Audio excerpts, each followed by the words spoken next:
History is often written by those who made the right call. But what about the choices made in the dark? For centuries, the fate of empires turned on whispers, rumors, and reports that were dangerously wrong. This is not a simple list of ancient blunders. We are exploring 25 moments where the critical ingredient of power, accurate information, was missing. You will see how a single misunderstood message could topple a crown, or how a well-crafted lie could shatter an entire faith. We will travel from the muddy fields of England to the sun-baked walls of Jerusalem, uncovering the hidden moments when everything changed because someone acted on a terrible piece of advice. How many of our own certainties today might be built on the same kind of shaky ground? A kingdom lost begins with a victory. In late September of 1066, King Harold of England stood triumphant on a field far to the north, near a place called Stamford Bridge. His forces had just shattered the invading army of the legendary Viking warrior Harold Hardrada. It was a staggering, hard-fought win, the kind that should have secured a dynasty. But in that moment of exhausted celebration, a messenger arrived with news that would unravel everything. A second invasion force, led by Duke William of Normandy, had landed on England's southern coast. Harold's intelligence was fatally flawed. The reports suggested William's army was smaller, disorganized, and vulnerable to a swift, decisive strike. Rushing to confront this new threat, Harold made a critical choice. He ordered his battered, weary troops on a brutal forced march south, covering over 200 miles in just days. He abandoned the strategic advantage of waiting for reinforcements or choosing a more favorable battlefield. Why? Because he believed, based on the information he had, that speed was his only weapon. He thought he could catch the Normans unprepared and repeat his northern success, but the intelligence was wrong. William's forces were not disorganized. They were well supplied, dug in, and waiting. More crucially, Harold underestimated the tactical innovation of the Norman cavalry and archers, a style of warfare his infantry-centric army was not prepared to face on such exhausted terms. When the two armies met at Hastings on October 14th, Harold's decision to engage immediately, born from that bad information, proved disastrous. The English shield wall, manned by utterly fatigued men, eventually broke. Harold himself fell. With that, the entire course of English history, its language, its laws, and its land ownership, pivoted on the strength of a rumor and the fatigue of a march. A crown was won and a crown was lost, all because a king, in a moment of immense pressure, acted on a picture of his enemy that was dangerously incomplete. The tragedy of Hastings was born from a military miscalculation, but history shows that the most devastating misinformation often wears the cloak of pure faith. Nearly a century and a half later, a different kind of fervor swept through the towns and villages of France and the Rhineland. It began with a simple, powerful idea, one that seemed to answer a generation's frustration. After decades of costly and failed crusades led by cynical kings and quarreling nobles, a new notion took root. Perhaps the problem was not a lack of knights, but a lack of purity. The belief spread that only the innocent, those free from the greed and violence that had stained the previous efforts, could succeed where armies had failed. This was the seed of what history remembers as the Children's Crusade. Charismatic young preachers, often teenagers themselves, began to speak of visions and divine messages. They claimed that the Mediterranean Sea would part for them, just as the Red Sea had for Moses, allowing them to walk dry-shod to Jerusalem. Their mission was not to fight, but to peacefully convert the Muslim rulers through the power of their faith and innocence. This was a profound and catastrophic misunderstanding of the political and military realities of the Holy Land. It was a vision built on a complete lack of information about the vast distances, the perils of travel, and the nature of the conflict they sought to end. Yet, to a population yearning for a miracle, it was an irresistible call. Driven by this potent mix of piety and misinformation, thousands of children, along with peasants, students, and the poor, left their homes in the spring and summer of 1212. They carried no weapons, only makeshift banners and an unshakable conviction. Parents, often swept up in the same fervor, believed they were sending their children on a blessed journey. The decision to embark was a collective leap of faith, made in a profound informational vacuum. They did not know the sea would not part. They did not understand the predatory nature of the merchants and shipmasters they would encounter. The outcome was a heartbreaking series of disasters. Some processions simply dissolved from hunger and exhaustion on the long roads of Europe. Others reached port cities like Marseille, where unscrupulous traders offered them passage. Several shiploads of these young crusaders never reached the Holy Land, instead being sold into servitude in North Africa. Most simply vanished, their fates lost to history. The entire movement, a massive undertaking born from sincere belief, collapsed because its foundational idea was a beautiful, dangerous fiction. It stands as a stark reminder that the most powerful bad information is not always a deliberate lie, but a hopeful story we are desperate to believe, especially when told by those who seem to speak for heaven itself. The belief that faith could move mountains proved no match for the sea, but what happens when the most formidable military power on earth turns its ambition toward an island nation? This brings us to one of history's most dramatic clashes between imperial will and natural forces, the Mongol invasions of Japan.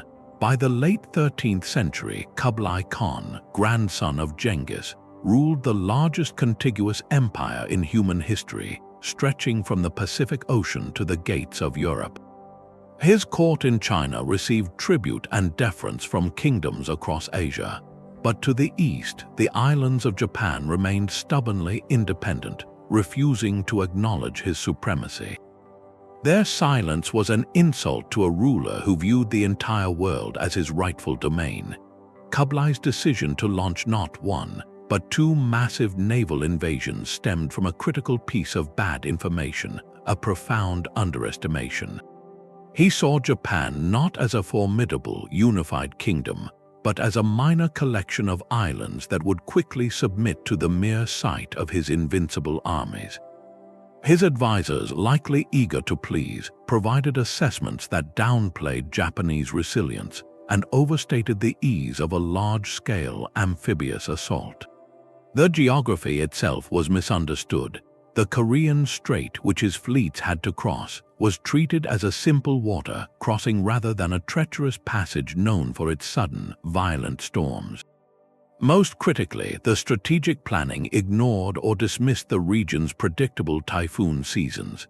The Mongols were masters of the steppe, accustomed to campaigns across vast open lands. Their intelligence failed to grasp that the ocean was a battlefield with its own immutable rules. In 1274, the first invasion fleet, comprising hundreds of ships and tens of thousands of troops, many of them conscripts from Korea and China, landed in Hakata Bay. The initial fighting was fierce, and the Japanese samurai, though initially overwhelmed by the Mongols' coordinated tactics and unfamiliar weapons like gunpowder bombs, fought with desperate tenacity. After a day of brutal combat, the Mongol commanders made a fateful choice. They withdrew their forces to their ships for the night, planning to renew the assault at dawn. That night, a fierce storm swept through the bay. The Mongols, with their vessels packed tightly together and not built for open ocean weather, suffered devastating losses. The storm, seen by the Japanese as a divine wind or kamikaze, had saved them. The surviving invaders retreated. Kublai Khan, however, did not see this as a defeat by nature, but as a failure of sufficient force.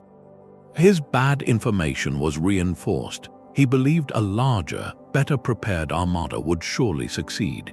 For 7 years he prepared, constructing a colossal fleet said to have carried a staggering force, perhaps over 100,000 men. In 1281, this immense armada set sail. The Japanese, having spent the interval building defensive walls along the coast, were prepared for a long siege.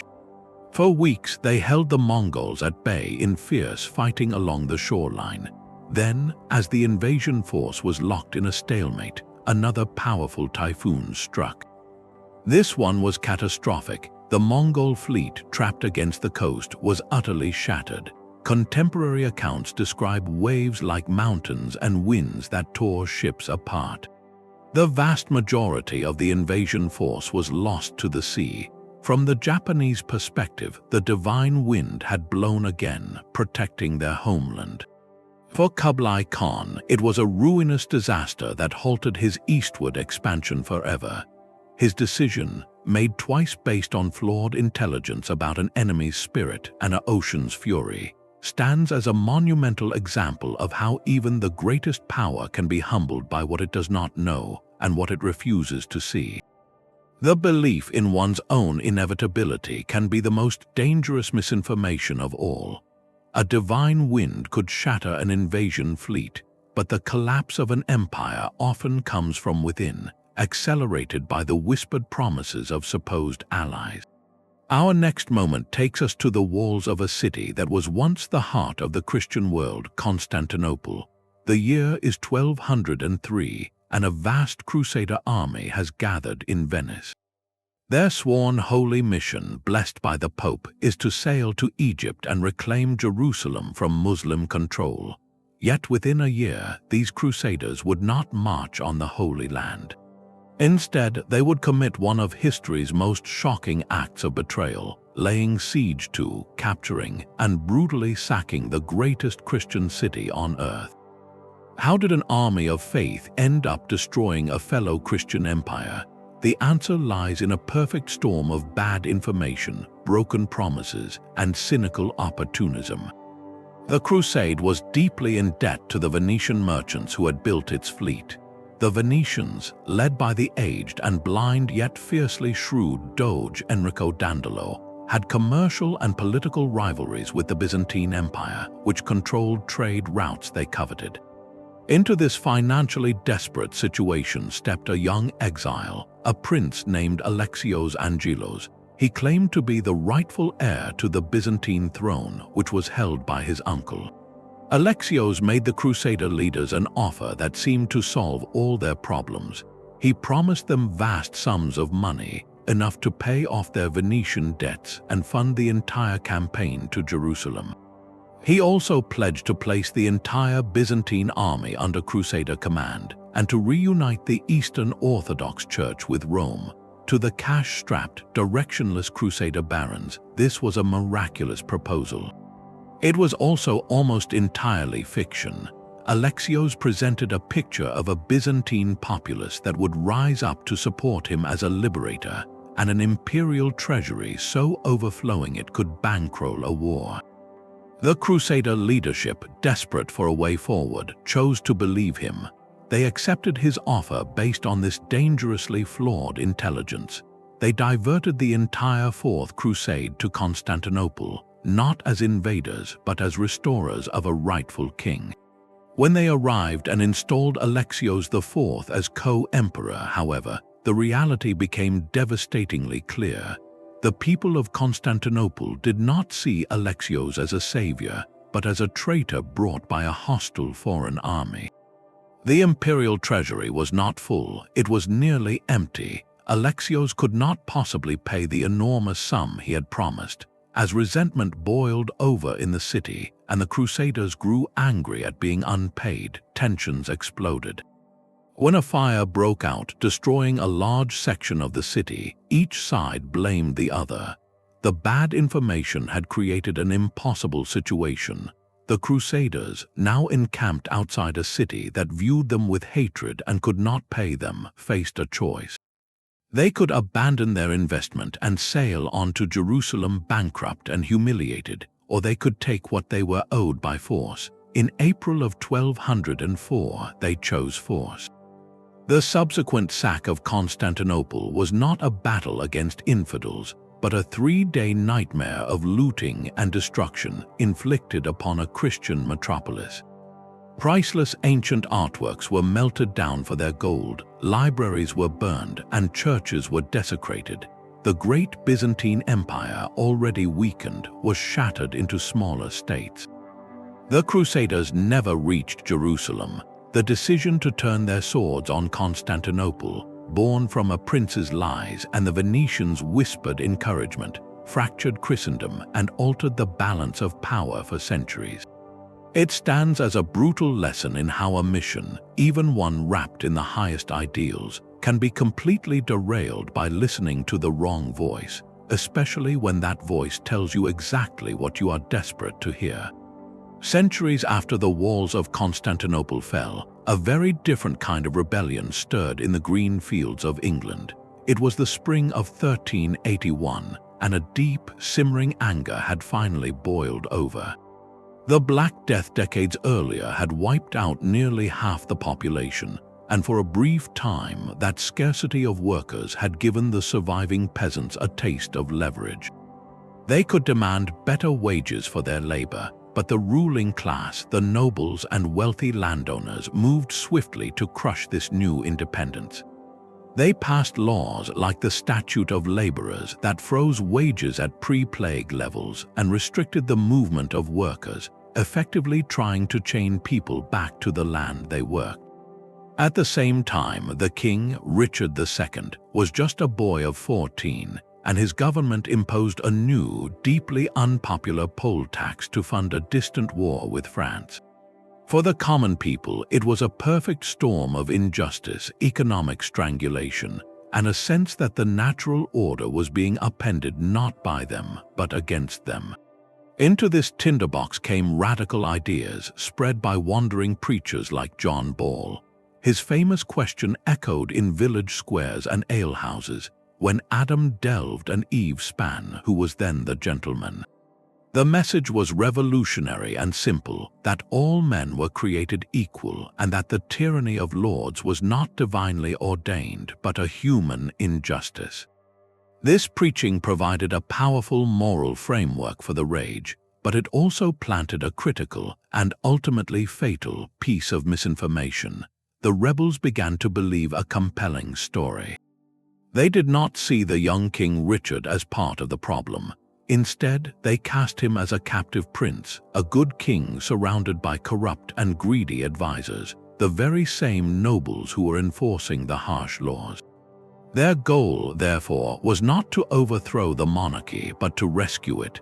They believed that if they could just reach the king, present their case, and remove his evil counselors, he would side with them, his loyal subjects, and grant their demands for freedom and fair treatment.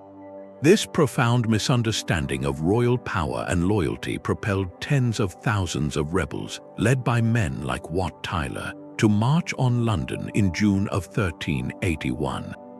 They were not a disorganized mob, but a purposeful force that captured the capital, stormed the prisons, and executed officials they deemed corrupt. They had the city at their mercy. And then they got their audience. At Mile End, the boy king, showing remarkable courage, agreed to meet them.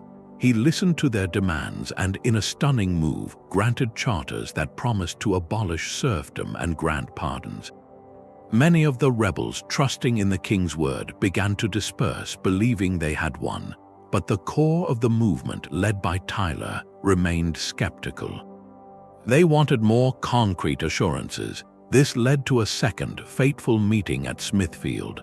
The atmosphere at Smithfield was tense and charged. Wat Tyler, perhaps emboldened, presented even more radical demands to the king, including the disestablishment of the church and the redistribution of all land. According to chroniclers, his manner was disrespectful, a grave miscalculation in the theater of medieval power. In the confusion of the moment, a dispute broke out between Tyler and one of the king's attendants. The Lord Mayor of London, fearing an attack on the king, struck Tyler down, In the chaos, the young King Richard performed an act of sheer political genius. He rode forward alone to the massed rebels, shouting that he would be their leader and that they should follow him. Dumbfounded and leaderless, they obeyed. With that, the rebellion's spirit was broken. The charters were revoked, the pardons were cancelled, and a harsh retribution followed. The rebels' central belief that the king was their ally had been a beautiful and tragic fiction. They had correctly identified their oppressors, but they had fatally misread the ultimate source of that oppression. The monarchy and the nobility were not separate entities. They were two parts of the same structure. The decision to place their faith in the crown, based on that radical misinterpretation, led them to lay down their weapons at the very moment they held the power to truly change things.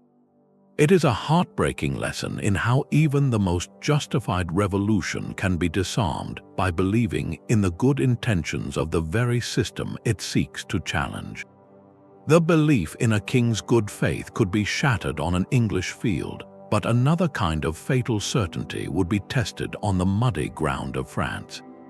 October 25, 1415, dawned cold and wet in a place called Agincourt. The French army that faced the English that morning was not just confident, it was supremely arrogant. They outnumbered King Henry V's weary, disease-ridden forces by perhaps 4 or 5 to 1. Their ranks glittered with the flower of French nobility, knights in full plate armor mounted on powerful war horses, the undisputed masters of European warfare for centuries. They had chased Henry's small army across northern France, finally trapping it in a narrow strip of farmland between two dense woods. In the view of the French High Command, the battle was already won. They simply had to choose how to collect their victory, and in that choice they made a catastrophic error based on 3 critical pieces of bad information. First, they profoundly misread the condition and morale of the English. They saw a starving, sick, and desperate force, which was true, and concluded it was therefore a broken one, which was not. Henry's men, though outnumbered, were a disciplined, veteran army, and their desperation made them more dangerous, not less. Second, the French commanders dismissed the English defensive position. The recent rains had turned the freshly ploughed fields of Agincourt into a deep, clinging sea of mud. The French saw this as an inconvenience. They failed to understand it was a trap that would neutralize their greatest assets, their heavy cavalry, and the momentum of a mass charge. The third and most fatal piece of bad intelligence concerned a simple weapon, the English longbow. To the French knight, encased in steel, the bow was the weapon of a commoner, dishonorable and ineffective against a proper, noble charge. They had heard stories of its power from earlier battles, but they dismissed these as exaggerations. They believed their armor was impervious and that a wall of knights would simply overrun the archers. This was a devastating miscalculation. The English longbow was not a minor nuisance, it was a medieval machine gun. A skilled archer could loose 10 to 12 arrows a minute, and Henry had thousands of them. The arrows themselves, tipped with narrow bodkin points, were designed not to bounce off plate armor, but to punch through its weaker joints or pierce the lighter armor of the horses. The French decision was to force a full, frontal assault in the worst possible conditions. They ordered their mounted knights to charge directly into the narrowing funnel between the woods, straight at the English line. It was a disaster in slow motion. The charge quickly lost all cohesion in the deep mud. Horses, terrified and wounded by clouds of arrows, stumbled and fell, throwing their riders. The following waves of dismounted French men at arms, wearing armor that weighed 60 pounds or more, began to slog forward on foot, sinking deeper with every step. They arrived at the English line exhausted, packed so tightly they could barely lift their weapons. The English archers, having planted sharpened stakes in the ground for protection, now dropped their bows and waded into the chaotic press with axes, mallets, and daggers, targeting the helpless, mud-slogged knights. The battle became less a fight and more a brutal, methodical collapse. By the day's end, the French army was annihilated. Thousands of their nobility were lost, a blow from which French society would take generations to recover. The French high command had possessed every material advantage, yet they chose the exact scenario that turned their strengths into fatal weaknesses. Their overconfidence was a form of blindness, a belief in their own invincibility that filtered out all contradictory evidence. They saw the mud, the longbows, and the desperate English, but their bad intelligence told them none of it mattered. Agincourt stands as a timeless lesson in the danger of underestimating an opponent, and in the grim truth that the most expensive information is often the knowledge you arrogantly assume you already have. The muddy fields of Agincourt proved that arrogance could blind an army, but a king's desperation could blind an entire nation. In the early 14th century, King Philip IV of France, known as Philip the Fair, faced a crisis of his own making. He was bankrupt. Years of war with England and extravagant spending had emptied the royal coffers. He had already debased the currency and expelled the Jewish bankers, yet still the debts mounted. His gaze then fell upon the wealthiest, most powerful institution in Christendom that was not the Church itself, the Knights Templar.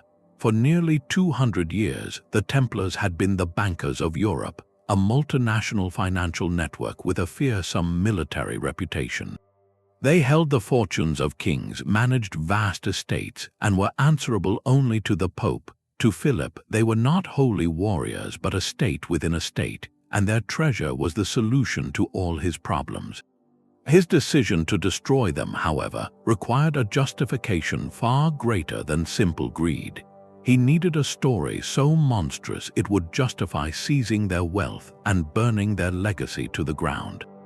That story began with whispers, then secret orders, and finally, a single, coordinated dawn raid across the entirety of France on Friday, October 13, 1307. In one sweeping, shocking move, thousands of Templar knights, including their Grand Master Jacques de Molay, were arrested on the king's command. The charges read like a catalogue of medieval nightmares, secret rituals involving the denial of Christ and spitting on the cross, idol worship of a mysterious head, and engaging in homosexual practices. These accusations were not the result of careful investigation. They were the bad information Philip needed to manufacture. The confessions that followed were extracted through methods that left no visible marks but broke the spirit, a grim process of prolonged hardship and psychological pressure. Under this duress, many Templars, including de Molay, confessed to at least some of the outlandish charges. For Philip, these coerced admissions were not a tragedy, they were proof. He had created his own truth. He used these false confessions to pressure a weakened pope into suppressing the order, allowing him to seize the Templar lands and treasury. The entire operation was a masterclass in using fabricated intelligence for political and financial gain. Philip did not believe the Templars were heretics. He believed they were inconvenient. His decision to act on manufactured information did more than fill his vaults. It set a terrifying precedent. It demonstrated how easily the machinery of the state could be turned against any group, no matter how prestigious or pious, if a ruler was willing to construct a lie big enough to justify its destruction. The echoes of that October dawn would resonate for centuries, a chilling lesson in how the most powerful weapon is not always a sword, but a story, especially when that story is told by a king who needs you to believe it. A king could fabricate charges to destroy a single powerful order, but a deeper, more ancient fear could ignite an entire continent. As the Black Death swept through Europe between 1348 and 1351, it brought a terror that defied all medieval understanding. This was not an enemy that could be fought with swords or reasoned with through treaties. It moved invisibly, striking down rich and poor, pious and sinner with a terrifying randomness. In the face of such an incomprehensible catastrophe, the human need for an explanation for a cause became unbearable, and in that desperate void, a monstrous piece of information took root, one that would unleash a tragedy within the tragedy. The story spread from town to town, whispered in fear-choked streets that the plague was not a natural disaster, but a deliberate act of poisoning. The perpetrators, the rumors claimed, were the Jewish communities living within Christian society. They were accused of conspiring to wipe out Christendom by poisoning wells and waterways. This idea was, of course, a complete fiction, a biological impossibility. But it was a fiction that made a dreadful kind of sense to a terrified population. It gave a face to the faceless horror. It transformed an act of nature into an act of malice, and in doing so, it provided a target for all the fear, grief, and rage that the plague had generated. The decision by local authorities, town councils, and frenzied mobs to act on this rumor was not a momentary lapse. It was fueled by pre-existing prejudices that had simmered for generations. Jewish communities, often restricted in their professions, had roles in finance and medicine that made them both necessary and socially separate, a perfect canvas onto which anxieties could be projected. When the plague arrived, this latent suspicion curdled into a lethal certainty. Even the highest authority tried to stop it. Pope Clement VI issued 2 papal edicts explicitly denouncing the well-poisoning accusations, pointing out that Jews were dying from the plague at the same rate as everyone else. He urged protection for these communities, but on the ground far from Rome, his words carried little weight against the tidal wave of local panic and hatred. The decision to scapegoat was a local one, made in 1,000 towns and villages by people who chose the comfort of a villain over the chaos of random chance. The consequences were devastating. Across the German states, Switzerland, and parts of France, violent pogroms erupted. Entire Jewish neighborhoods were besieged. People were dragged from their homes, subjected to forced confessions under unimaginable duress, and then executed, often by being burned alive. In the city of Strasbourg, for example, before the plague had even arrived in force, the town council voted to expel the Jewish population. Hundreds were taken to a burial ground on the outskirts of town and publicly put to death, their possessions seized by the city and the mob. The community was erased in a single day. These acts of violence were not side effects of the plague. They were direct outcomes of the decision to believe a specific, hateful lie. The destruction of these communities meant the loss of centuries of knowledge, culture, and life, a second wave of death inflicted not by bacteria but by belief. This chapter stands as one of history's darkest examples of how bad information, when it aligns with existing fear and prejudice, can become a self-fulfilling prophecy of violence.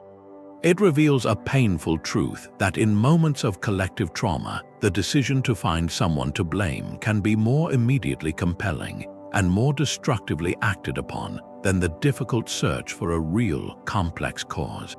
A king's fear could unleash a plague of violence, but a brother's ambition would sow a mystery that haunts England to this day. The year is 1483, and King Edward IV lies dead, leaving a kingdom at peace but a succession in peril. His heir, another Edward, is just 12 years old. By law and tradition, the boy should be crowned with his uncle, Richard, Duke of Gloucester, serving as Lord Protector to guide the realm until the king came of age. Richard had been his brother's most loyal lieutenant, a capable administrator and military commander in the north of England, renowned for his sense of duty. Yet within 3 months of Edward's passing, the young prince and his younger brother would vanish behind the cold stone of the Tower of London, and Richard would be crowned King Richard III. The hinge upon which this shocking turn swung was a single, explosive piece of information. Just as preparations for the young Edward's coronation were underway, a clergyman, Bishop Robert Stillington, came forward with a claim that would unravel the very legitimacy of the royal line. He asserted that the late king's marriage to Elizabeth Woodville had been invalid because Edward had previously been secretly betrothed to another woman. Under the complex marriage laws of the time, if this were true, it meant the marriage was bigamous and all children born from it, including the two princes, were illegitimate and therefore barred from the throne. For Richard, this was not merely a rumor, it was a legal and theological bombshell. His decision to act on this information was immediate and ruthless. He declared his nephew's bastards had their mother's family arrested or sidelined, and persuaded Parliament to issue an act known as Titulus Regius, which formally recognized him as the rightful king. The princes were taken to the royal apartments within the tower, ostensibly for their own protection ahead of the coronation. They were seen playing in the gardens for a short time, and then they were seen no more. Whether Bishop Stillington's story was a long-hidden truth or a clever fabrication is a debate that has raged for over 5 centuries. The crucial point is that Richard chose to treat it as unimpeachable fact. He used it as the legal and moral pretext for a breathtaking power grab, upending the natural order of succession. It was a decision mired in the bad information and propaganda of a vicious dynastic struggle, the Wars of the Roses, where truth was always the first casualty. The claim of illegitimacy provided a veneer of lawful necessity, allowing Richard to present himself not as a usurper, but as a reluctant king stepping into a void created by his brother's sin. But the public story and the private reality created a fatal contradiction. By declaring the princes illegitimate, he had made them politically worthless, yet by keeping them alive, they remained a perpetual, living threat to his title. Their subsequent disappearance solved that problem in the most final way, but it also poisoned his reign from the very start. The shadow of those missing boys grew longer with each passing month. Whispers of murder spread, turning former allies into enemies and uniting a fractured opposition behind a new claimant, Henry Tudor. When Richard faced Henry at the Battle of Bosworth Field just 2 years later, key nobles refused to fight for him, a betrayal many historians link directly to the cloud of suspicion that now hung over his crown. His reign, built on the foundation of that contested information, collapsed under the weight of its consequences. The decision to seize the throne based on Stillington's claim, regardless of its veracity, demonstrates a profound historical truth. In politics, the factual accuracy of information can be less important than its utility in the moment. Richard needed a reason, and one was provided. But by anchoring his entire legitimacy to a single, dubious claim about a secret betrothal, he tied his fate to a story that few fully believed and that required ever more drastic actions to defend. It cast a shadow so long that it would be shaped by Tudor propaganda into the image of a monstrous hunchback, a fictional portrait that has overshadowed the real man for generations.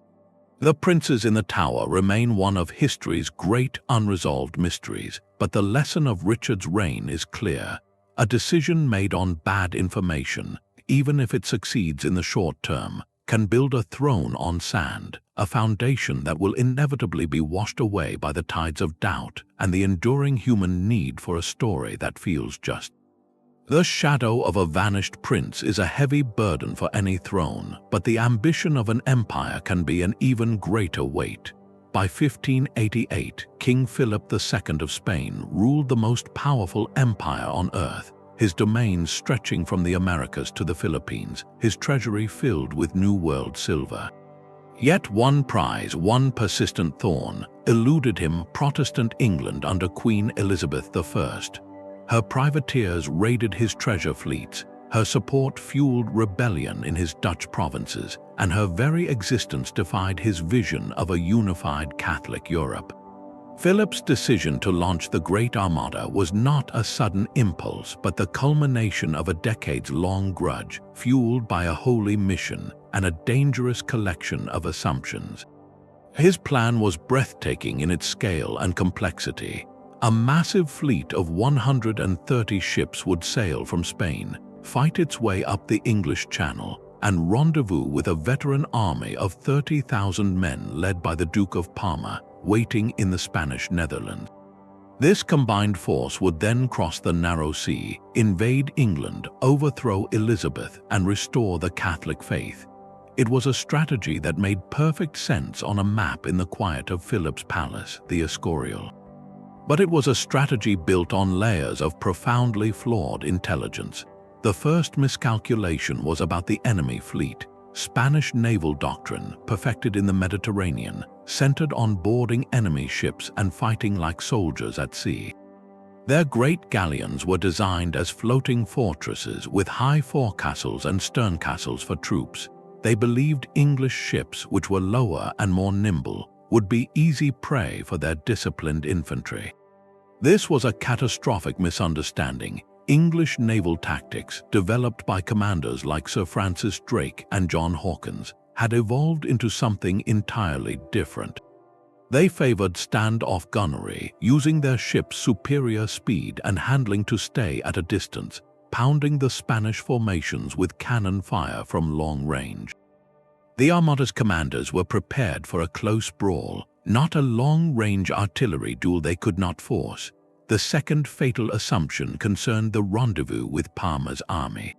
Philip's intelligence suggested that Parma's forces were ready and waiting, with a fleet of flat-bottomed barges prepared to ferry them across to England.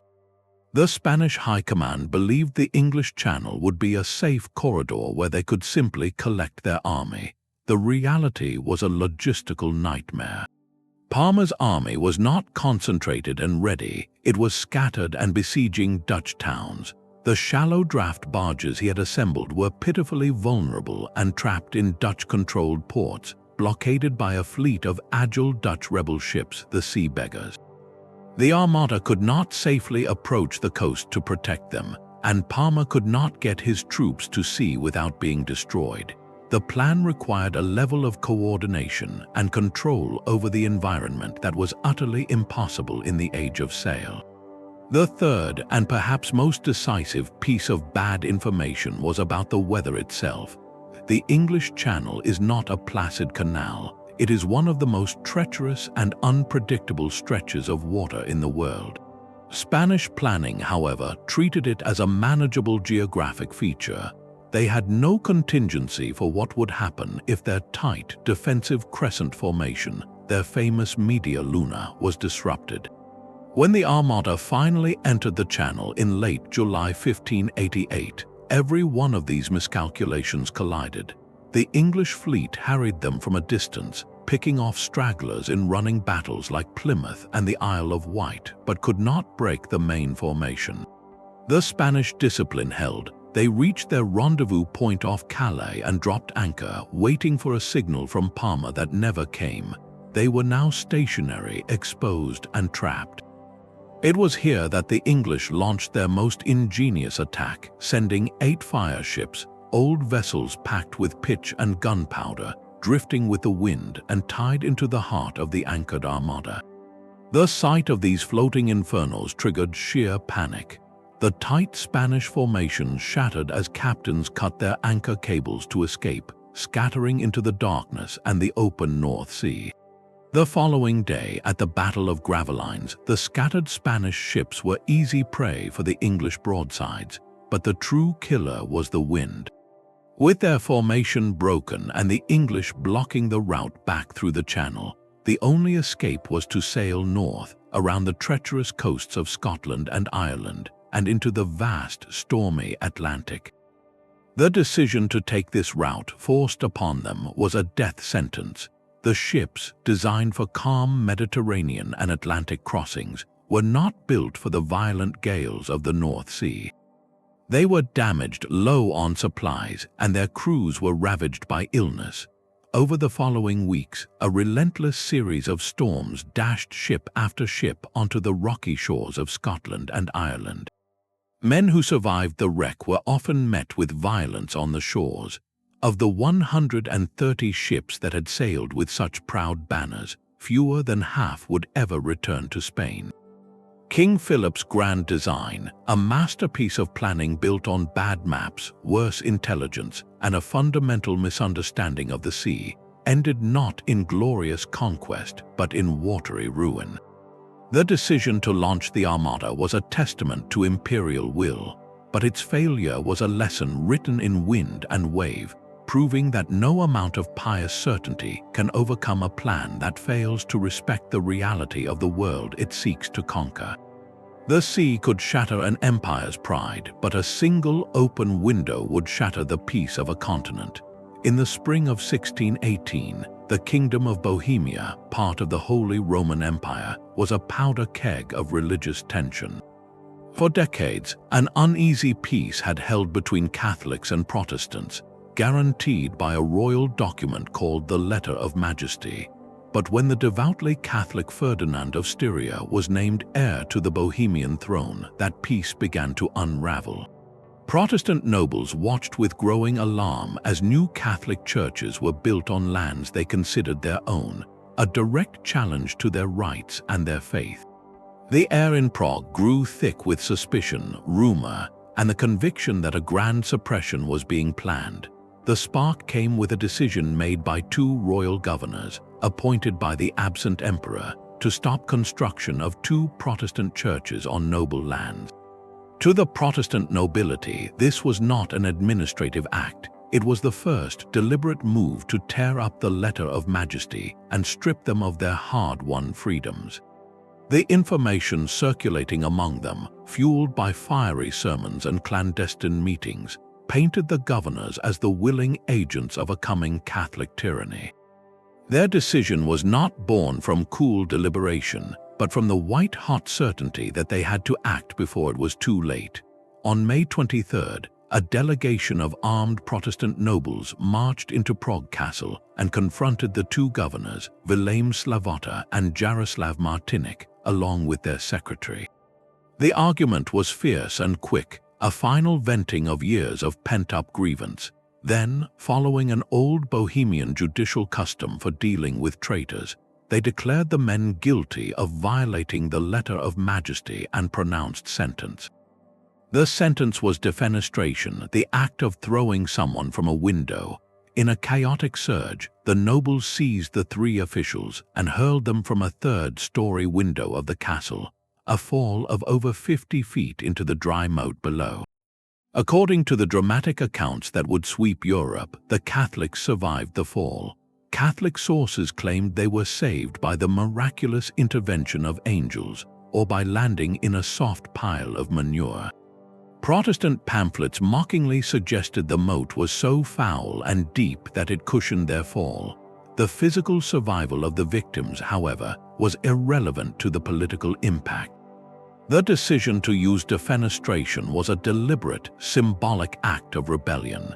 It was a message written in violence, stating that the authority of the emperor and his governors was literally being thrown out the window. The nobles acted on the information, rumors, and beliefs that defined their reality, a reality in which negotiation had failed and only a dramatic, shocking act could preserve their world. They believed they were executing justice. The Habsburg monarchy in Vienna saw it as an act of monstrous treason. That single, violent afternoon in Prague did more than injure 3 men. It ripped apart the fragile diplomatic fabric of the Holy Roman Empire. It was a declaration of war written not on parchment, but in the arc of falling bodies. The response from Emperor Ferdinand was swift and severe, triggering a conflict that would draw in every major power in Europe from Spain to Sweden. The 30 Years' War, a devastating struggle that would depopulate entire regions of Central Europe, had begun with a decision made on the inflammatory information of a terrified nobility, a decision that proved just how quickly rumor, when mixed with religious fervor and political fear, could ignite a continent. Violence in Prague had lit the fuse, but in London, a different kind of explosion was being plotted in the shadows. For English Catholics in 1605, the world felt like it was closing in. Under the new king, James I, hopes for greater religious tolerance had faded, replaced by harsh fines and a renewed sense of persecution. In this climate of despair, a small group of Catholic gentry, led by Robert Catesby, conceived of an act so audacious it was meant to shatter the Protestant state in a single, thunderous stroke. Their plan was terrifyingly simple: to smuggle 36 barrels of gunpowder into a cellar directly beneath the House of Lords and detonate it during the state opening of Parliament. This would annihilate the king, his family, the entire Protestant aristocracy, and the bishops in one catastrophic blast. The man they tasked with the practical work was a soldier of fortune named Guy Fawkes, an explosives expert hardened by years of fighting for Catholic Spain in the Netherlands. The conspiracy's decision to proceed was built upon layers of dangerous self-deception and bad information. First, they operated under a profound misreading of the political landscape. Catesby and his circle believed that the violent removal of the entire governing class would not lead to chaos, but would trigger a spontaneous, nationwide uprising of oppressed English Catholics who would then restore the old faith.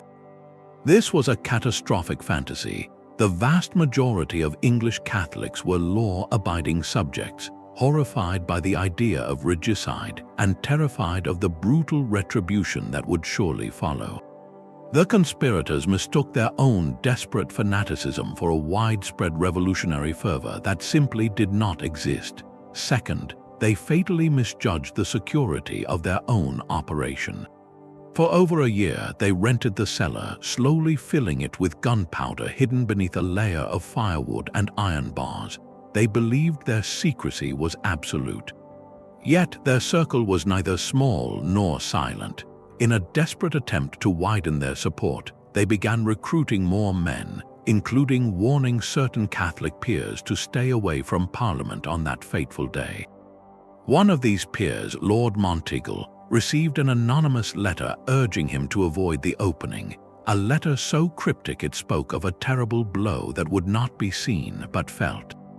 This was the critical leak. Monteagle, alarmed, took the letter directly to the king's chief minister.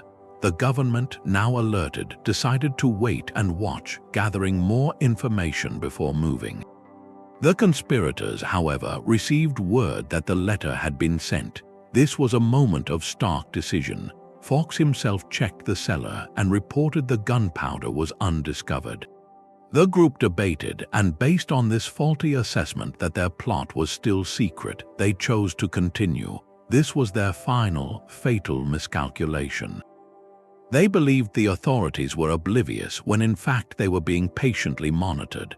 On the night of November 4th, Guy Fawkes was found in the cellar, standing guard over the barrels, equipped with matches and a slow fuse. He was arrested on the spot. In the days that followed, the other conspirators were hunted down, killed in a standoff, or captured. Their dream of a Catholic restoration died with them, replaced by a legacy of infamy. The decision to act, rooted in misinformation about their support and their secrecy, achieved the opposite of their aims. It cemented in the Protestant English mind a lasting association between Catholicism and treason, leading to even harsher penal laws for decades.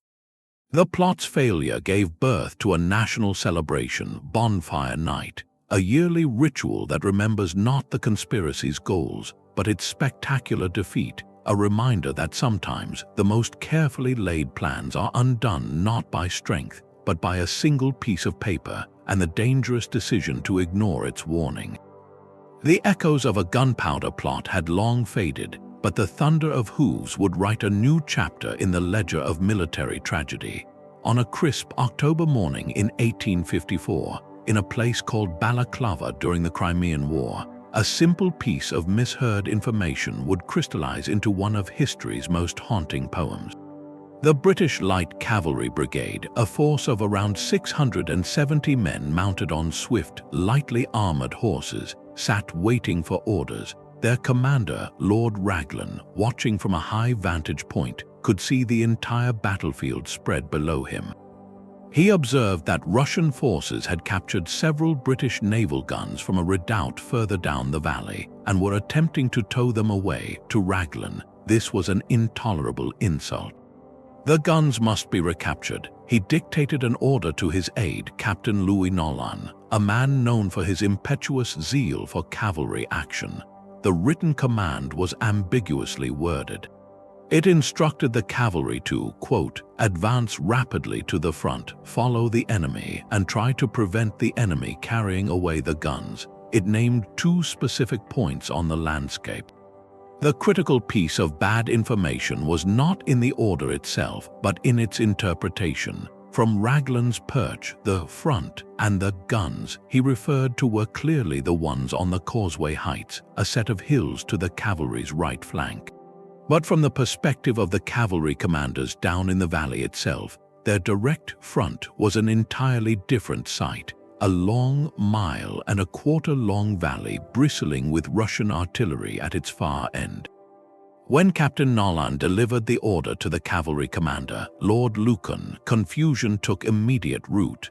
Lucan, a man with a notoriously poor relationship with his superior, found the instructions vague and asked for clarification. Which guns, which enemy? Nolan, perhaps frustrated by the delay, is said to have gestured not toward the heights, but vaguely down the length of the valley, reportedly exclaiming, "There, my lord, is your enemy. There are your guns." In that single, furious gesture, a catastrophic misunderstanding was locked in. Lucan believed he was being ordered to make a direct frontal assault on the main Russian battery at the valley's end. He passed the order to his brother-in-law, Lord Cardigan, commander of the Light Brigade. Cardigan, a man of rigid discipline, saw the sheer madness of the command, a charge directly into the mouths of dozens of cannons positioned on 3 sides.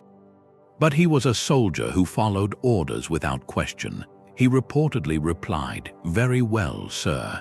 The decision to act on this disastrously misinterpreted intelligence was now irreversible.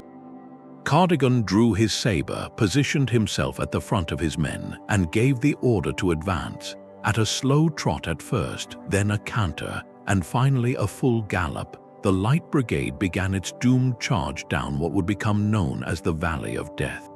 They were not charging to recapture guns from a flanking position. They were charging directly into a prepared killing zone. Russian cannon fire began to tear through their ranks from the front and both sides. Captain Nolan, who had ridden out with them, was one of the first to fall, killed by a shell splinter. But the brigade did not waver. They pressed on through the smoke and chaos, a spectacle of raw courage propelled by a fatal error in communication. They reached the Russian guns at the far end in a furious, brief melee, cutting down some of the gunners before being forced to turn and make the same horrific journey back under renewed fire.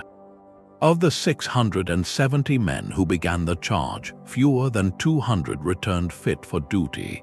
The brigade was effectively destroyed. The decision chain here is a masterclass in institutional failure. A vague order delivered without clear visual reference was interpreted through a lens of personal animosity and martial pride. The junior officer's impassioned gesture became the definitive piece of bad information that overrode common sense. And the commanders in the field, bound by a culture of unthinking obedience, chose to execute an order they knew was suicidal rather than seek further clarification. It was not a failure of bravery, but a catastrophic failure of communication, where the decision to act was made not on what was true, but on what was believed to have been said. The poet Alfred Lord Tennyson would immortalize their valor, writing of the 600 riding into the mouth of hell. But the true tragedy lies not in the poetry of their sacrifice, but in the prosaic, preventable error that sent them there, a stark reminder that in the fog of war, the most dangerous weapon is often a misunderstood sentence. A misunderstood order could destroy a brigade, but the betrayal of a crown could lose an empire. In the summer of 1071, the Byzantine Emperor Romanos IV Diogenes marched east with the largest army Constantinople had fielded in a generation. His goal was to confront the rising power of the Seljuk Turks, nomadic warriors whose lightning raids were eroding Byzantine control of the vital Anatolian heartland. Romanos was a soldier emperor, brave and determined, but his campaign was built upon a foundation of dangerously flawed intelligence. He believed 3 things to be true, and each one would prove fatally wrong. First, he trusted in the loyalty of his own high command. Second, he underestimated the speed and tactical genius of the Seljuk horse archers, dismissing them as a disorganized horde.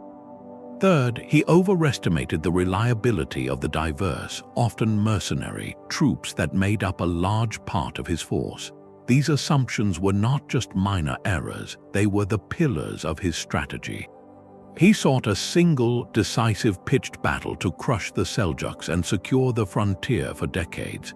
The Seljuk leader, Sultan Alp Arslan, however, had no intention of giving him that battle on Byzantine terms.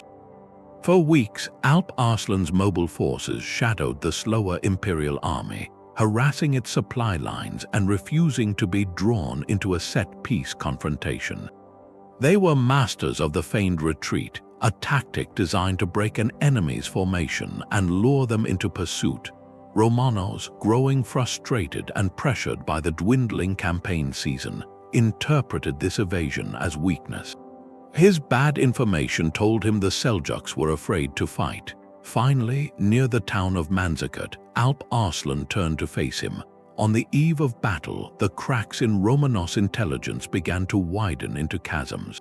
A critical part of his army, a contingent led by a rival aristocratic general, Andronikos Doukas, was stationed as a reserve behind the main line. Romanos believed Doukas would follow his orders. In reality, Doukas was a political enemy from a family that despised the upstart soldier emperor and coveted the throne for themselves. He had no intention of supporting Romanos' victory. As the battle commenced on August 26th, the Byzantine army advanced in a strong, disciplined formation. Initially, they pushed the Seljuk skirmishers back. Then Alp Arslan executed his masterstroke. He ordered a full, sweeping feigned retreat, pulling his center back as if in panic. To Romanos, this was the moment of triumph he had anticipated. He gave the order for the center to pursue, believing he was routing a broken enemy. This decision, based on the misinformation that the Seljuks were truly fleeing, stretched his lines and broke their cohesion. At that precise moment, the Seljuk cavalry swung in from the flanks, engulfing the overextended Byzantine center.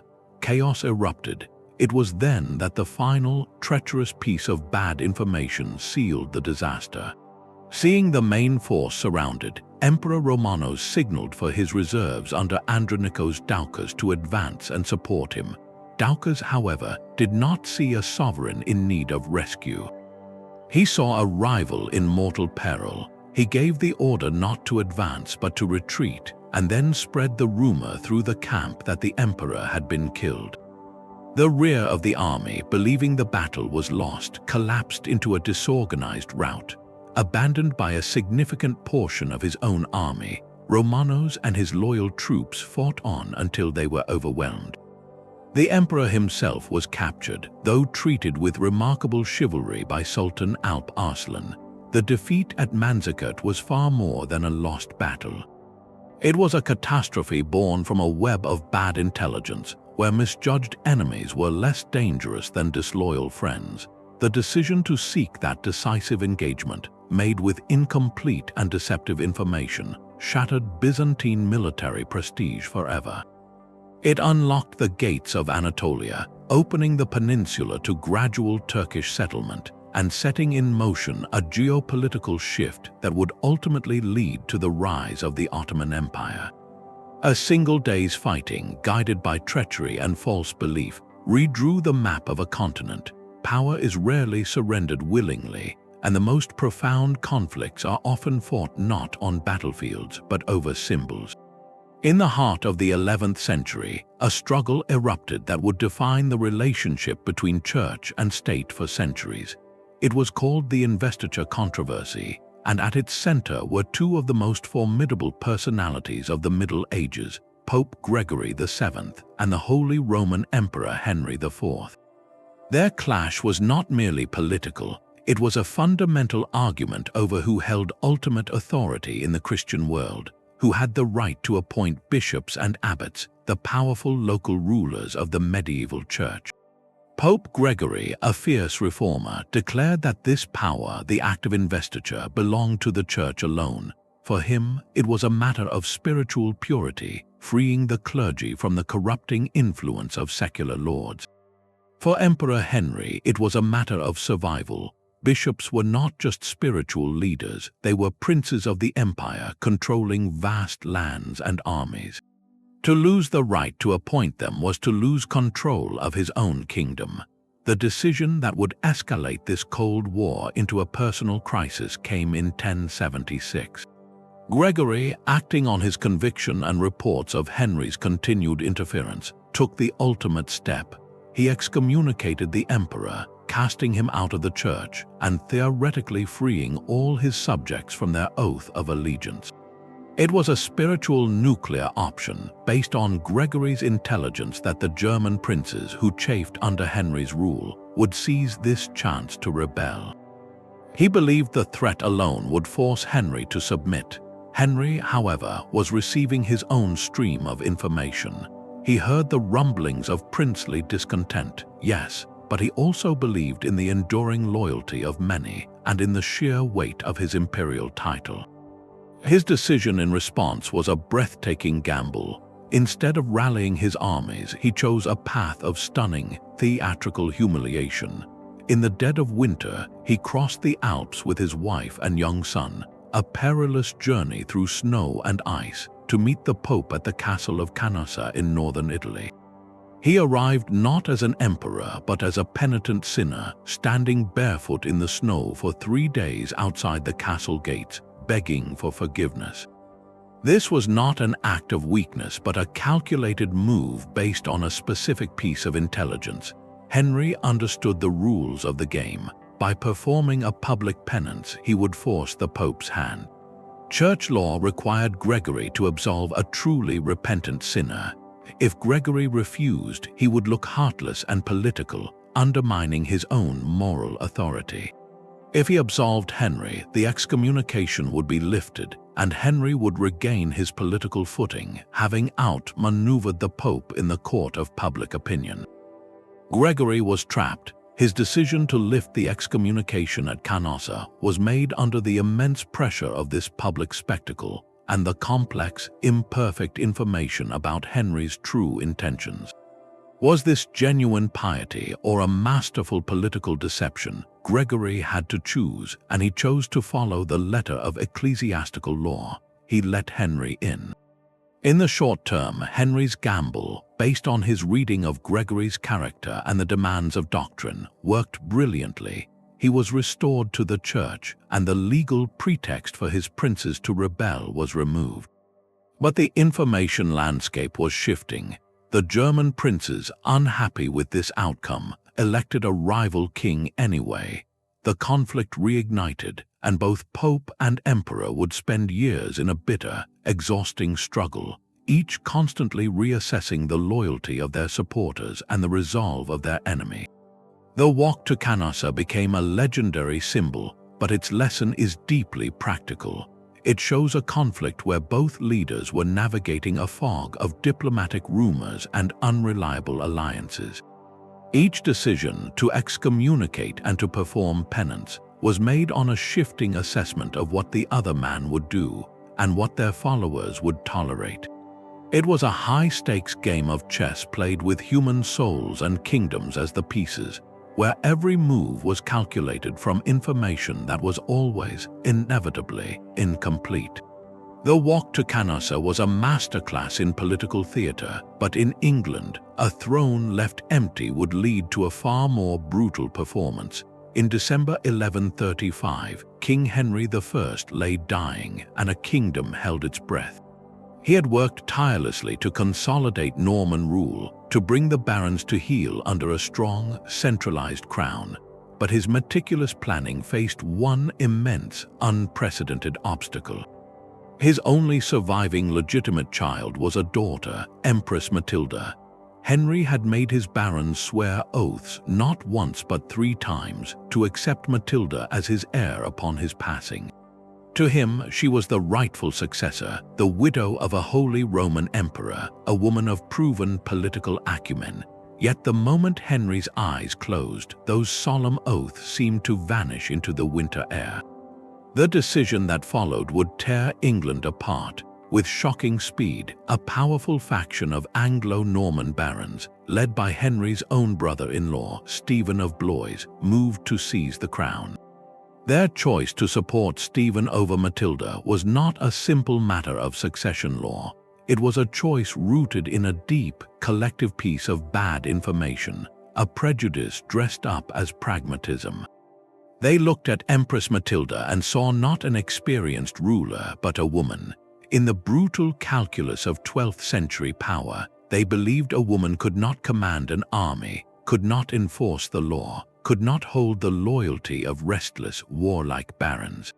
They convinced themselves that a male ruler, any male ruler, even one like Stephen who was seen as less severe and more easily influenced, would provide the stability the realm needed. This was their critical miscalculation. They chose what they thought was the safer path to peace, but in doing so, they chose the very man who would unleash 19 years of chaos. Stephen was crowned, but his reign was built on that original act of bad faith. The barons who had sworn to Matilda now faced a conflict of loyalty, and many who had initially backed Stephen quickly realized his rule was weak and indecisive. He struggled to control his own supporters, who built illegal castles and terrorized the countryside, knowing the king lacked the will to stop them.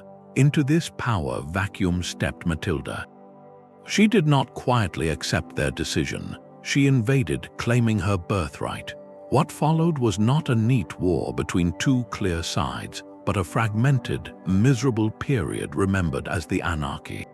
The country fractured. Barons switched allegiances based on momentary advantage, some even paying tribute to both sides to protect their lands. Castles became dens of local tyranny, and chroniclers of the time wrote despairingly that Christ and his saints slept. The initial decision to crown Stephen, made on the flawed assumption that a woman's rule meant instability, had produced the exact opposite result. It guaranteed instability. It proved that the barons' information about strength and governance was catastrophically wrong. Matilda, in fact, demonstrated the very qualities they doubted she possessed: tenacity, strategic sense, and a relentless will to fight. The war became a bloody stalemate, a national nightmare that only ended with a compromise. Stephen would keep the crown for his lifetime, but it would pass to Matilda's son, Henry. The nearly 2 decades of civil war, of shattered harvests and broken oaths, stand as a stark monument to the cost of a single, prejudiced choice. The barons had believed they were preventing chaos by denying a woman the throne. Instead, their decision, based on a fundamental misunderstanding of leadership and legitimacy, authored the very chaos they most feared. It is a powerful reminder that the most dangerous bad information is often the unexamined belief we hold about who is fit to lead and what true strength actually looks like. A throne contested can tear a nation apart, but a single gate left open can change the destiny of an entire civilization. In the spring of 1644, the once mighty Ming dynasty was in its death throes. For nearly 300 years it had ruled China, a realm of immense wealth and cultural brilliance. Now it was being crushed between two relentless forces. From the west marched the rebel army of Lai Zicheng, a former postal worker who now styled himself the King of the Shan. His peasant forces, fueled by famine and fury, were sweeping toward the capital, Beijing. And from the northeast, beyond the Great Wall, waited the disciplined armies of the Manchus, a confederation of Jurchen tribes who had watched Ming weakness with growing ambition. Between these two powers stood one man and one fortress, General Wu Sangui and the Shanhai Pass. Wu was a Ming loyalist, commanding the empire's last elite army at this crucial gateway. His duty was clear: hold the pass against the Manchus at all costs. But as Lai Zicheng's rebels entered Beijing in April, the world Wu knew collapsed overnight. The last Ming emperor took his own life on a hill behind the Forbidden City. The capital had fallen without Wu's army ever engaging the rebels. He was now a general without an emperor, a defender without a state to defend. In this vortex of chaos, information became a weapon more valuable than any sword. Messengers reached Wu Sangui with conflicting reports. The most devastating news, the story that would tilt history, concerned his family. His father, a Ming official, was in Beijing when Lai Zicheng took the city. The message that reached Wu, whether by deliberate rebel deception or the confusion of a sacked capital, was that his father had been executed and his beloved concubine, Chen Yuanyuan, had been seized by the rebel king. This personal tragedy, whether entirely true or amplified by rumor, presented Wu with an impossible choice. He could not fight both the rebels and the Manchus. His intelligence was incomplete, filtered through grief and rage. He believed he faced a barbaric usurper who had destroyed his world. In that moment of profound personal crisis, his calculus shifted from dynastic loyalty to a desperate need for vengeance. He made the fateful decision to open the Shanhai Pass and invite the Manchu armies, led by Prince Dorgan, into China. His offer was a pact. They would help him crush the rebel Lai Zicheng and restore order. For the Manchu leadership, this was an opportunity beyond their grandest dreams. They did not march in as mere allies, but as claimants to the mandate of heaven itself. Wu Sangui's forces, combined with the Manchu cavalry, met and destroyed Lai Zicheng's army at the Battle of Shanhai Pass. But the moment the gate swung open, Wu's control over the situation vanished. The Manchus, acting on their own superior intelligence and long-held ambition, did not restore the Ming. Instead, they marched into Beijing, declared the beginning of a new dynasty, the Qing, and began the conquest of all China. Wu Sangui's decision, made in the fog of war based on emotional and likely manipulated information, did not bring vengeance or restoration. It brought conquest. He had traded one master for another, believing he was making a tactical alliance, when in reality he was handing the keys to the kingdom to a foreign power that would rule for the next 268 years. The choice at the gate is a haunting study in how personal emotion can override strategic sense. Wu acted on what he felt to be true, a story of familial loss that demanded a response. But in focusing on the enemy he could see, Lai Zicheng, he fatally misjudged the ambition and patience of the enemy he had invited in. His bad information was not just about the fate of his family. It was a catastrophic misreading of the Manchus' ultimate intentions. He saw them as a tool for his revenge, while they saw him as the tool for their empire. The fall of the Ming and the rise of the Qing stands as a monumental reminder that in times of collapse, the most dangerous intelligence failure is not always a false report from a spy, but the story we tell ourselves to justify an irreversible act. A king's choice at a gate could topple a dynasty, but a promise made centuries earlier could draw an entire nation into a fatal trap. In the late summer of 1513, King James IV of Scotland stood at the height of his power. His realm was prosperous, his court a beacon of Renaissance learning, and his military modernized with the latest continental innovations, particularly a formidable train of heavy siege guns.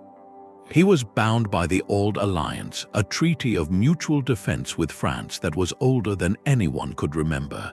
When his ally, King Louis XII of France, found himself under attack by the young and ambitious Henry VIII of England, the call for help arrived in Edinburgh. James faced a monumental decision. The intelligence he received painted a picture of irresistible opportunity. Henry was across the Channel, campaigning in person with the bulk of England's professional soldiers. The reports suggested that northern England, guarded by a small, aging force led by the Earl of Surrey, was essentially undefended. James's own advisors assured him of the superiority of their new artillery and the disciplined pike formations modeled on Swiss mercenaries. He believed he could strike a decisive, perhaps even bloodless blow. he would honor the alliance, invade England, and either force Henry to withdraw from France or seize territory as bargaining chips. It was a rational calculation built on dangerously incomplete information. James did not account for the fierce loyalty of the northern English nobility, who could raise a formidable force of hardy borderers at a moment's notice. He also misunderstood the very landscape he would fight on. His grand cannon, designed for smashing castle walls on flat ground, would be useless in the rolling, boggy hills of Northumberland. And he fatally underestimated the tactical ingenuity of the English commander, Thomas Howard, the Earl of Surrey, a veteran who knew the ground and possessed a critical weapon the Scots lacked, the bill. This was not a pike, but a long staff weapon with a hooked blade, perfect for pulling riders from their horses and hacking through the long Scottish pikes. In early September, James crossed the border with a magnificent army, perhaps the largest Scotland had ever sent to war. He captured a few castles, but then, instead of maneuvering to draw Surrey into a fight on favorable terms, he made a second critical choice based on flawed assumptions about chivalric conduct. He received a chivalric challenge from Surrey, who was marching to intercept him. In a move rooted in a medieval sense of honor, James accepted a specific date and place for battle near the hill of Flodden. He then fortified a strong position on Flodden Hill, believing his artillery would dominate the approach, but Surrey, a master of maneuver, outflanked him completely. He marched his army around the Scottish position, appearing to their north and cutting off their line of retreat back to Scotland. Forced to redeploy, James shifted his army to a neighboring ridge, Branxton Hill.